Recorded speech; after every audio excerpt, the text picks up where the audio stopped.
Hello viewers, welcome to Bhavani కథల ప్రపంచం. ఈ స్టోరీ మీకు నచ్చినట్లయితే నా ఛానల్ని సబ్స్క్రైబ్ చేసుకొని నన్ను ప్రోత్సహించండి వ్యూవర్స్. అలాగే అప్డేట్ కింద హైప్ ఆప్షన్ కనిపిస్తే తప్పకుండా నా అప్డేట్కి హై పాయింట్స్ ఇచ్చి నన్ను ఎంకరేజ్ చేయండి వ్యూవర్స్. సరే, ఇక కథలోకి వెళ్ళిపోదాం. కాల్ గర్ల్ విభిన్న ప్రేమ కథ 65వ భాగం. ఉదయం నిద్రలేచిన తీర్థ ఫ్రెష్ అయి పూజ చేసుకొని కిచెన్లోకి వెళ్లకుండా ముభావంగా తమ గదిలోనే కూర్చుంది. జిమ్ నుండి వచ్చి ఫ్రెష్ అయి రెడీ అవుతున్న ధ్రువ్ ఆలోచనలో మునిగిపోయిన తీర్థని చూసి ఆమె దగ్గరకు వచ్చి తీర్థ అని పిలిచాడు. నేను ఆఫీస్కి రాను, ఇంట్లో కూడా ఏ పని చేయను, అసలు బయటకే వెళ్ళను, ఇక్కడే ఈ గదిలోనే ఉంటాను. ఇక్కడ ఉండడం కూడా నీకు ఇష్టం లేదంటే చెప్పు, ఇంట్లో నుండి వెళ్ళిపోతాను. అనునయంగా మాట్లాడే నీ మాటలు అయినా బెదిరింపులు అయినా ఇప్పుడు నా మీద ప్రభావం చూపవు.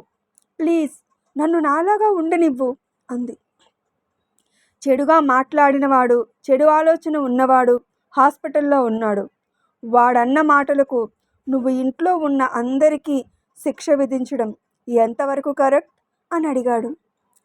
దేవ్ అలా మాట్లాడడానికి అవకాశం ఇచ్చింది ఎవరు అని సూటిగా అడిగింది. కానీ అని ఏదో అంటున్నాడు ధ్రువ్. ఎంతసేపు మీ మాటలు నేను వినాలి, కానీ నా మాట మీరెవరూ వినరు కదా అనేసి లేచి ఆ గదిలో నుండి బయటకు వెళ్ళబోయింది. ధ్రువ్ ఆమె చేయి పట్టి ఆపి, పరిస్థితిని ఎందుకు అర్థం చేసుకోవడం లేదు నువ్వు అని అడిగాడు. నేను కాదు, మీరందరూ అర్థం చేసుకోండి. నాకు ఈ ఆస్తి అంతస్తు ఏం వద్దు. నా పేరు మీద రాసిన దాన్ని మీ తాతగారి పేరు మీదో లేక మీ నాన్నగారి పేరు మీదో మార్చి రాయించండి. ఆస్తిని పూర్తిగా నీ పేరు మీద రాయించడం కూడా నాకు ఇష్టం లేదు. ఆస్తిని ముగ్గురికే పంచుకుంటారో 30 మందికే పంచుకుంటారో లేక కలిసి ఉపయోగించుకుంటారో అది మీ పెద్దవాళ్ళ ఇష్టం. దానితో ఆస్తితో నాకెటువంటి సంబంధం లేదు. ఎప్పటి వరకు ఆస్తి నా పేరు మీద ఉంటుందో అప్పటి వరకు నేను ఏ విషయంలో జోక్యం చేసుకోకుండా ఇలాగే ఉంటాను. నా జీవితం మీద మాయని మచ్చపడే ఆస్తి నాకు వద్దు అంది. ఆ విషయం తర్వాత, ముందు ఆఫీస్కి పద అన్నాడు. నేను రాను రాను రాను అంది. దాంతో గట్టిగా నిట్టూర్చి ఆమెను చేతుల్లోకి ఎత్తుకొని బయటకు కదిలాడు ధ్రువ్. వదులు ధ్రువ్, ప్రతిసారి ఈ ప్రవర్తన సరికాదు. నా మనసు బాగోలేదు. అదెందుకు నీకు అర్థం కావడం లేదు అని అడిగింది. నాకు అన్నీ అర్థమవుతున్నాయి, అందుకే నిన్ను ఆఫీస్కి తీసుకువెళ్తున్నాను. వాడు నింద వేసినంత మాత్రాన నువ్వు క్యారెక్టర్ లేని అమ్మాయివి అయిపోతావా? ఇక్కడే ఉండి అదే ఆలోచిస్తూ నువ్వు ఇంకా ఇంకా బాధపడడం నాకు ఇష్టం లేదు. అందుకే ఆఫీస్కి తీసుకువెళ్తున్నాను అని చెప్పి డ్రైవింగ్ స్టార్ట్ చేశాడు. నువ్వు ఆడపిల్లగా పుట్టి ఉంటే ఇలాంటి నిందలు పడితే అప్పుడు నీకు నా బాధ అర్థమై ఉండేది అంది కన్నీళ్లతో. పుట్టాల్సిన అవసరం లేదు, నీ బాధ చూస్తుంటేనే అర్థమవుతుంది అన్నాడు రోడ్ సైడ్గా ఉన్న ఒక టిఫిన్ షాప్ దగ్గర కారు ఆపుతూ. ఆమె చుట్టూ చూసి, టిఫిన్ తినే పరిస్థితిలో నేను లేను ధ్రువ్. నీకు ఆకలిగా ఉందంటే వెళ్ళి తినేసిరా అంది కారు దిగకుండా. నేను కూడా వెళ్ళి తినను. నాతో వంతులు వేయకు ధ్రువ్, అప్పుడప్పుడైనా నా మాట విను ప్లీజ్ అని అర్థించింది. దాంతో అదో మాదిరిగా చూసి గ్లాస్ డోర్ దించి అక్కడున్న బాయ్ని పిలిచి 2 ప్లేట్ దోశ ఆర్డర్ ఇచ్చాడు. 2 ప్లేట్ ఆర్డర్ ఇచ్చావు అంటే నువ్వు నా మాట వినలేదు కదా? సరే, నేను కూడా నీ మాట వినను అనుకొని అతను ప్లేట్ అందించగానే కార్ డోర్ తెరిచి అక్కడికి 4 అడుగుల దూరంలో ఉన్న అడుక్కునే అతని దగ్గరకు వెళ్ళి టిఫిన్ తినమని ఆ ప్లేట్ అందించింది. చల్లగా ఉండు తల్లి అని అతను దీవించి ఆవురావురమని టిఫిన్ తింటున్నాడు. నేను తినను అంటే తినను అంతే అన్నట్లుగా ధ్రువ్ వైపు చూస్తూ వచ్చి కారులో కూర్చుంది. ధ్రువ్ సరే అన్నట్లుగా చూసి మళ్ళీ బాయ్ని పిలిచి, ఈ ఏరియా చుట్టూ ఉన్న అడుక్కునే వాళ్ళకి, ఆకలిగా ఉండి టిఫిన్ కొనుక్కోలేని వాళ్ళందరికీ టిఫిన్ పెట్టి నాకు మరో ప్లేట్ దోశ ఇవ్వు, ఇదిగో కార్డ్ అని అందించాడు. సరే సార్ అని అతను దగ్గర ఓ 10 మంది వరకు ఉన్న అడుక్కునే వాళ్లకు, ఆకలిగా ఉన్న చిన్నపిల్లలకు, ఇలా టిఫిన్ కొనుక్కొని తినలేని వాళ్లకు టిఫిన్ ఇచ్చి తర్వాత ధ్రువ్కి మరో ప్లేట్ అందించాడు. ధ్రువ్ తీసుకోమన్నట్లుగా తీర్థవైపు ప్లేట్ పెట్టి, ఇప్పుడు నువ్వు దానం చేయడానికి ఎవరూ ఆకలితో లేరు, నువ్వు తప్ప. సో టిఫిన్ తినేస్తే ఆఫీస్కి వెళ్ళి స్టెల్లాతో పని చేయించుకోవచ్చు అన్నాడు. బిస్కెట్ వేస్తున్నావా? కాదు, దోశ ఇస్తున్నాను అన్నాడు కావాలనే. ఇప్పుడు తినకపోతే ఇతని మాట నెగ్గించుకోవడం కోసం ఇంకేమైనా చేస్తాడు అని అయిష్టంగా చూసి ప్లేట్ అందుకొని టిఫిన్ తింటుంది. గుడ్ అన్నట్లుగా చూసి ధ్రువ్ కూడా తినేసి కార్డు తీసుకొని కారు స్టార్ట్ చేశాడు. ఆఫీస్కి వచ్చాక తీర్థ పని చేయకుండా ముభావంగా కూర్చుంది. దాంతో ధ్రువ్ ఆమెను చూస్తూ, నువ్వు పని చేయకుండా కూర్చుంటే నీ మనసు అలాగే ఆలోచనలు నిన్నటి విషయం చుట్టూనే తిరుగుతాయి. సో బెటర్ కమ్అట్ ఫ్రమ్ దట్ అన్నాడు. అంతేకాని నేను చెప్పిన మాట వినువు అంతేనా అని అడిగింది. అది మీ గ్రాండ్ ఫా నిర్ణయం, దాన్ని నేనెలా మార్చగలను అని ఎదురు ప్రశ్నించాడు. అవును, నువ్వేం చేయలేవు. దేవ్ ఆఫీస్కి వచ్చి ఎవరితో ఎలా బిహేవ్ చేశాడో ఫుటేజీ చూసి అతన్ని కొట్టగలవు, కానీ తాతయ్య తన నిర్ణయాన్ని మార్చుకునేలా చేయలేవు, రైట్ అంది. అలాగే అనుకో అనేసి పనిలో లీనమయ్యాడు. దాంతో ముభావంగా ఉంటూనే, స్టాఫ్ లేటుగా వస్తున్నారా, నిన్న పర్మిషన్ తీసుకున్న వాళ్ళు ఈరోజు యూనిఫామ్ వేసుకున్నారా లేదా అని మానిటర్ వైపు చూస్తుంది తీర్థ. రాజేంద్ర టిఫిన్ తినడానికి రాలేదని మాలిని టిఫిన్ తీసుకుని అతని గదికి వెళ్ళింది. సోఫాలో ముభావంగా కూర్చున్న రాజేంద్రను చూసి బాధపడుతూ, టిఫిన్ తినండి మావయ్య అని ప్లేట్ అందించబోయింది. నాకు తినాలని లేదు తల్లి, తీసుకెళ్ళిపో అన్నాడు. తినకపోతే మీ ఆరోగ్యం పాడైపోతుంది అంది. బ్రతికి ఉండి ఏం ఉద్ధరించాలమ్మా అని అడిగాడు బాధగా. దాంతో ఒక్క క్షణం మౌనంగా ఉండి, మమ్మల్ని ఉద్ధరించాలి మావయ్య, మీరు తీసుకున్న నిర్ణయాన్ని అమలు చేసి మా అందరినీ ఉద్ధరించాలి అంది. తీర్థ తీర్థ ఎలా ఉంది అని అడిగాడు. ధ్రువ్తో ఆఫీస్కి వెళ్ళింది అంది. వెళ్ళిందా, తీసుకెళ్ళాడా? నిన్నటి సంఘటన తర్వాత తనకు తానుగా ఆఫీస్కి వెళ్తాను అని అంటుందా? వాడే తీసుకెళ్ళాడు అంది. అని నిట్టూర్చి, దేవు పరిస్థితి ఎలా ఉంది అని అడిగాడు. దాంతో బాధగా పైటను నోటికి అడ్డు పెట్టుకొని, ప్రాణం పోలేదు కానీ కోలుకోవడానికి ఎన్ని రోజులు పడుతుందో చెప్పలేదు. దెబ్బలు గట్టిగా తగిలాయట, ఇంకాస్త కొట్టి ఉంటే అని ఇక చెప్పలేక బోరున ఏడ్చేసింది మాలిని. కన్న తల్లివని వాడి ఒంటి మీద గాయాలు నిన్ను బాధిస్తున్నాయేమో కానీ తీర్థ మనసుకు అయిన గాయం నీకు తెలియడం లేదా మాలిని అని అడిగాడు రాజేంద్ర. మీరు అటువంటి నిర్ణయం తీసుకున్నప్పుడు ఇవన్నీ ఆలోచించలేదా అని ఎదురు ప్రశ్నించింది మాలిని. నా నిర్ణయాన్ని ఒప్పుకోము అని గొడవ జరుగుతుంది అనుకున్నాను, కానీ వాడు మరీ ఇంత రాక్షసంగా మాట్లాడతాడని నేను అస్సలు అనుకోలేదు మాలిని అన్నాడు. ఇప్పుడు ఎన్ని అనుకుని ఏం లాభం? జరగాల్సిన నష్టమైతే జరిగిపోయింది కదా, ఇకనైనా వాడు మారితే అంతే చాలు అని. మీరు టిఫిన్ తిని టాబ్లెట్స్ వేసుకోండి మామయ్య అంది మాలిని. నన్ను ఇబ్బంది పెట్టకమ్మా, నా మనసేం బాగోలేదు, నాకేం తినాలని లేదు, ఆకలి వేస్తే నేనే అడుగుతాను అనేసి ముఖం తిప్పేసుకున్నాడు. ఫోర్స్ చేయడం వల్ల ప్రయోజనం ఉండదని చేసేది లేక ఆ గదిలో నుండి వెళ్ళిపోయింది మాలిని. స్టెల్లా ఆఫీస్కి వచ్చి నిన్న పెండింగ్ పెట్టిన ఫైల్ తీసింది, కానీ ఎంత ట్రై చేస్తున్నా ఆ పని ఆమె వల్ల కావడం లేదు. తీర్థ ధ్రువ్ క్యాబిన్లో లేని సమయంలో స్టెల్లాకు ఫోన్ చేసి నిన్నటి ఫైల్స్ తీసుకుని తన దగ్గరకు రమ్మని చెప్పింది. మళ్ళీ ఇప్పుడు ఏం బాంబు పేలుస్తుందో. ఈ పని నేను చేయగలనని ధ్రువ్ నమ్ముతున్నాడు. ఇప్పుడు ఇంకా అవ్వలేదు అని అతని ముందు ఎలా చెప్పగలను? క్యాబిన్లో ధ్రువ్ లేకపోతే బాగుండును అని అనుకుంటూ స్టెల్లా క్యాబిన్లోకి వచ్చింది.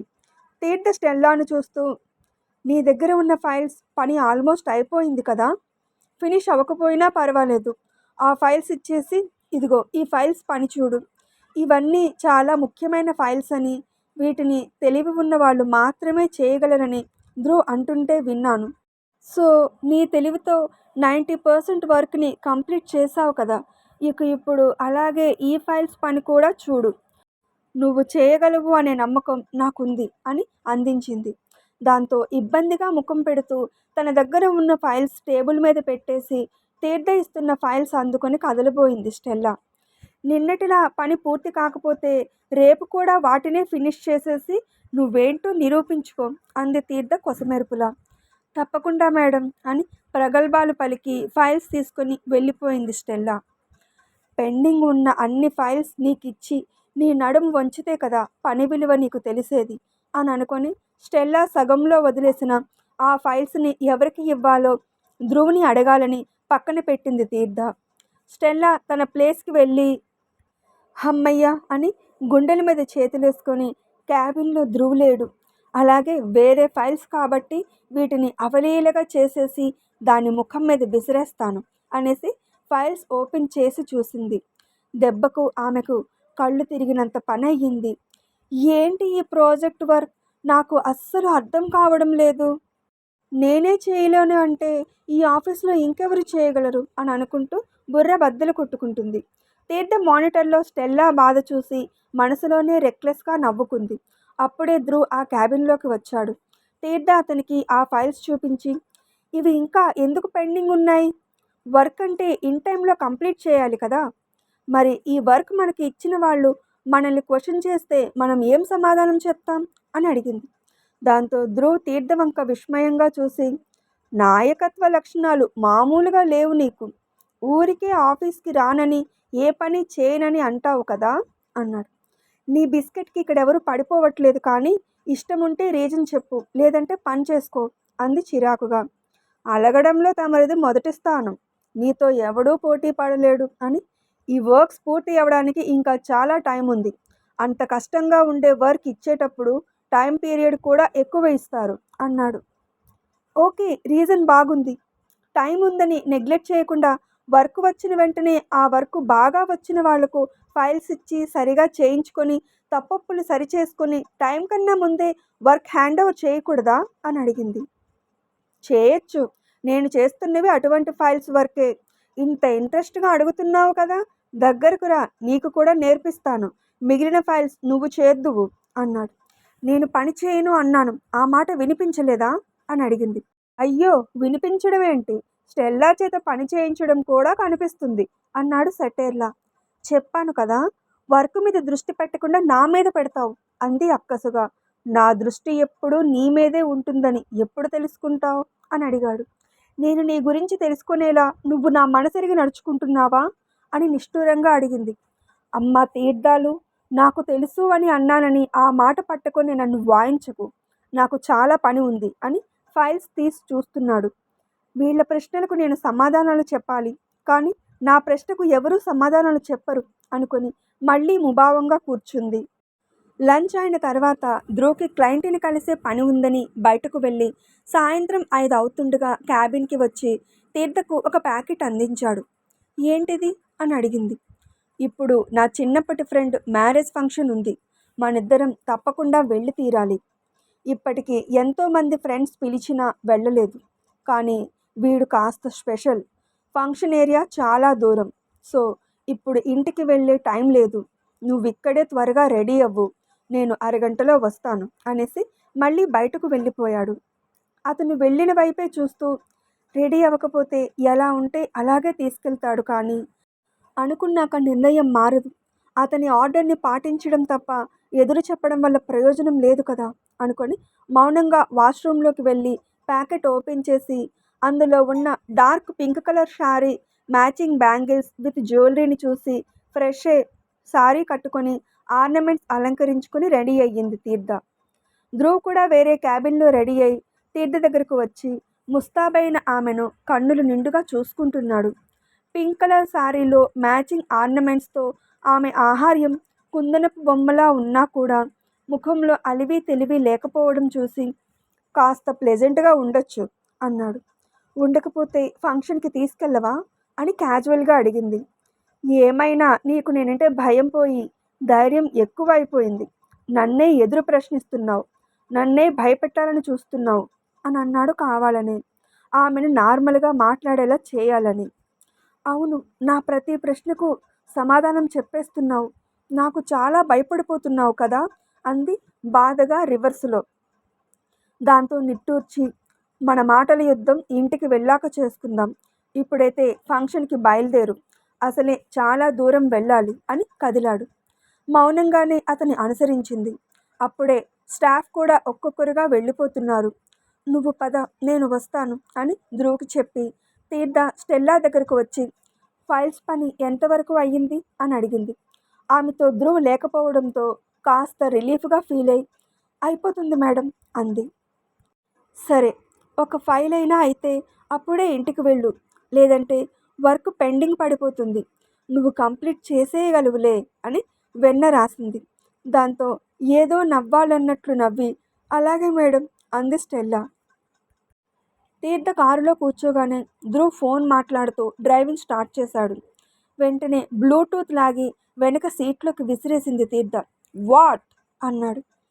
ఫోన్ మాట్లాడుతూ డ్రైవింగ్ చేయకూడదని తెలియదా అని అడిగింది. ఎవరి మీద కోపాన్నో భర్త మీద చూపించకూడదని నీకు తెలియదా అని అడిగాడు. నాకెవరి మీద కోపం లేదు, నా మీద నాకే కోపం అంది విరక్తిగా. ఇక టాపిక్ పెంచకుండా డ్రైవింగ్ మీద దృష్టి పెట్టి వేగంగా డ్రైవ్ చేసి ఫంక్షన్ హాల్కి చేరుకున్నారు. చాలా ఆడంబరంగా అందరి నవ్వుల మధ్య ఉల్లాసంగా జరుగుతుంది ఫంక్షన్.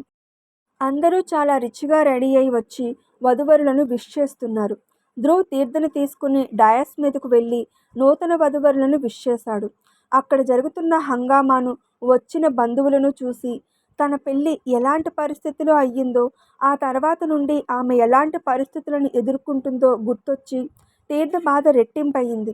డయాస్ దిగిపోయాక కూడా చిన్ననాటి ఫ్రెండ్స్ చాలామంది ధ్రువ్కి ఎదురెళ్ళి ఒకరికొకరు విష్ చేసుకుంటున్నారు. వాళ్ళ భార్యలను పరిచయం చేసి అబ్బాయిలు ఒక దగ్గర నిలుచొని మాట్లాడుకుంటున్నారు. అమ్మాయిలు అందరూ మోడర్న్ డ్రెస్సెస్లో ఉండి సారీలో ఉన్న తీర్థ వంక వెటకారంగా చూసుకొని వాళ్ళల్లో వాళ్ళు గుసగుసలాడుకుంటూ మాట్లాడుకుంటున్నారు. వాళ్లకు నచ్చినట్లుగా వాళ్ళున్నారు, నాకు నచ్చినట్లుగా నేనున్నాను అనుకొని తీర్థ వాళ్లకు దూరంగా ఒక దగ్గర నిలుచుంది. ధ్రువ్ ఇదివరకు ఎలా ఉండేవాడో అతనికి అలాంటి ఫ్రెండ్స్ కూడా ఉండేవారు కదా. వాళ్ళు కూడా ఫంక్షన్కి వచ్చి ధ్రువ్కి భార్య స్థానంలో ఉన్న తీర్థను చూసి నవ్వుకుంటూ ఏదేదో గొణుక్కుంటూ ఒకరికొకరు సైగలు చేసుకుని డ్రింక్ సిప్ చేస్తూ తీర్థ చుట్టూ చేరారు. వాళ్ళని చూడగానే ధ్రువ్ దగ్గరకు వెళ్ళిపోవడానికి కదిలిందామె. వెంటనే ఒకడు ఆమెకు చేతిని అడ్డు పెడుతూ, అప్పుడే అలా జారుకోవాలని అనుకుంటే ఎలా మేడం? మీరు మా గురించి, మేం మీ గురించి తెలుసుకోవాల్సింది చాలా ఉంది అంటూ ఆమెకు మీదకు వస్తున్నాడు. దాంతో ఆమె వెనక్కి అడుగులు వేస్తూ కళ్ళతోనే ధ్రువ్ కోసం వెతుకుతుంది. కానీ అతను కనిపించడం లేదు. ఇంకా ఉంది. ఇప్పుడు ఇక్కడ ఏం జరుగుతుందో తదుపరి భాగంలో విని తెలుసుకుందాం. స్టోరీ నచ్చితే కామెంట్ చేసి అప్డేట్కి లైక్ కొట్టి షేర్ చేయండి వ్యూవర్స్. అప్పుడే నా స్టోరీ ఎక్కువ మందికి చేరుతుంది. అలాగే అప్డేట్ వింటున్న అందరూ నా ఛానల్ని సబ్స్క్రైబ్ చేసుకుని నన్ను ప్రోత్సహించండి వ్యూవర్స్. అప్డేట్ కింద హైప్ ఆప్షన్ కనిపిస్తే తప్పకుండా నా అప్డేట్కి హైప్ పాయింట్స్ ఇచ్చి నన్ను ఎంకరేజ్ చేయండి వ్యూవర్స్. సరే, మరో స్టోరీ అప్డేట్తో మళ్ళీ మీ ముందుకు వస్తాను. అప్పటి వరకు సెలవు. Thanks for watching my videos.